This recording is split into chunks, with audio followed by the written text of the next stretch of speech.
All this rain heading our way, folks are watching what happens in Port Deposit on the Susquehanna. The area is notorious for flooding, but with some careful controls on the dam, many are hoping that any problems can be avoided. Roosevelt Leftwich joins us now with more. Rosie? Well, Kelly, no, they are not filling sandbags or running for the hills in Port Deposit, but they have taken steps to make sure that if there is any trouble from the river, they can handle it. The roar of the river over the Conowingle Dam is a lot better than the roar of the river through the heart of Port Deposit. On Monday, there were 17 gates open as authorities lowered the water level of the upper river. They're still doing that today, but with only 10 gates open. There has been flooding or the threat of floods in Port Deposit ever since the town was formed. They are ready for anything short of a tidal wave. They've made plans and put people on standby for an event that they hope doesn't happen. We do have the spill hotline operating so that any town citizen can call and get additional information.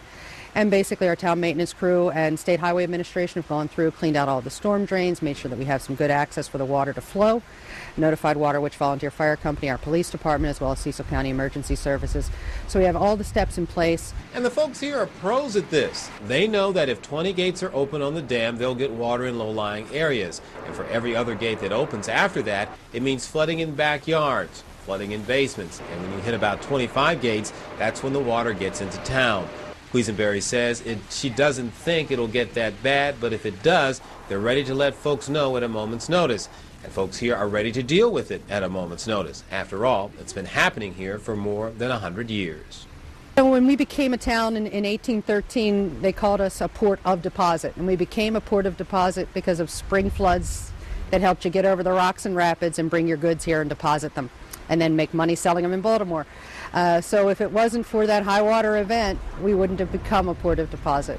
So we have a saying here that if you don't get to the river often enough, it'll come to you.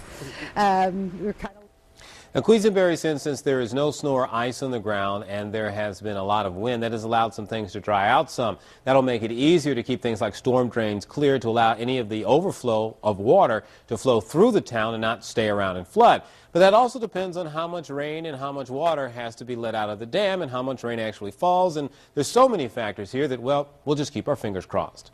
Roosevelt Leftwich, ABC 2 News.